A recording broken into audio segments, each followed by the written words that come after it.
ना मिली। फिर एक दिन अल्लाह ने हजरत इब्राहिम को मक्का जाने की इजाजत दी, मगर सिर्फ इतना कि वह जाकर उन्हें देखें और वापस आ जाएं। ठहरने की इजाजत नहीं दी गई। यह सुनते ही हजरत इब्राहिम बहुत खुश हुए, ऊँटनी ली और मक्का की तरफ रवाना हो गए। 1 महीने का सफर तय करने के बाद वो उस वीरान इलाके में पहुंचे जहां उन्होंने अपनी बीवी और बेटे को छोड़ा था। जब हजरत हाजरा ने दूर से अपने शौहर को ऊँटनी पर आते देखा, उनकी खुशी की कोई हद ना रही।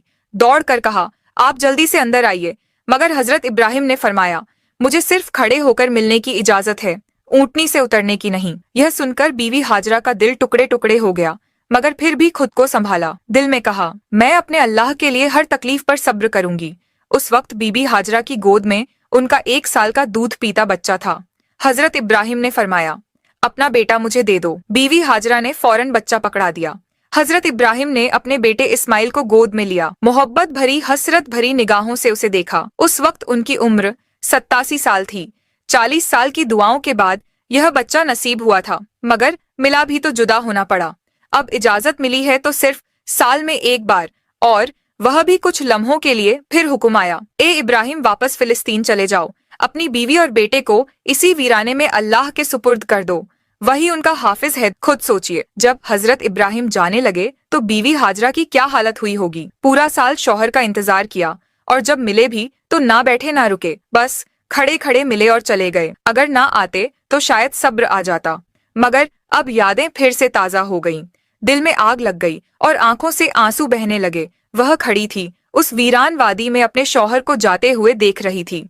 वक्त गुजरता गया। हजरत इब्राहिम फिलिस्तीन में और बीवी हाजरा अपने बेटे के साथ उसी वीरान इलाके में जिंदगी गुजार रही थी। यूं ही 7 साल बीत गए और हजरत इस्माइल 7 साल के हो गए। इन 7 सालों में हजरत इब्राहिम को दोबारा मक्का आने की इजाजत नहीं मिली। वो दिन रात अपनी बीवी और बेटे को याद करते, उनके लिए दुआएं करते। 7 साल बाद एक रात उन्होंने ख्वाब देखा।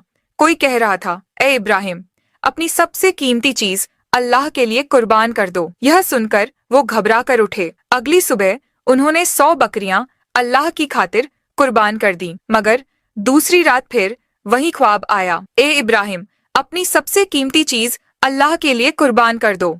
इस बार उन्होंने 100 ऊँट कुर्बान कर दिए। तीसरी रात फिर वही आवाज आई। अब इब्राहिम अलैहिस्सलाम समझ गए कि इशारा उनके प्यारे बेटे इस्माइल की तरफ है, क्योंकि उन्हें इस दुनिया में सबसे ज्यादा मोहब्बत अगर किसी से थी तो अपने बेटे से। उन्होंने महसूस किया कि शायद अब मेरा रब चाहता है कि मैं अपने बेटे को उसकी राह में कुर्बान कर दूं। सुबह हुई, उन्होंने एक तेज धार की छुरी ली, ऊँटनी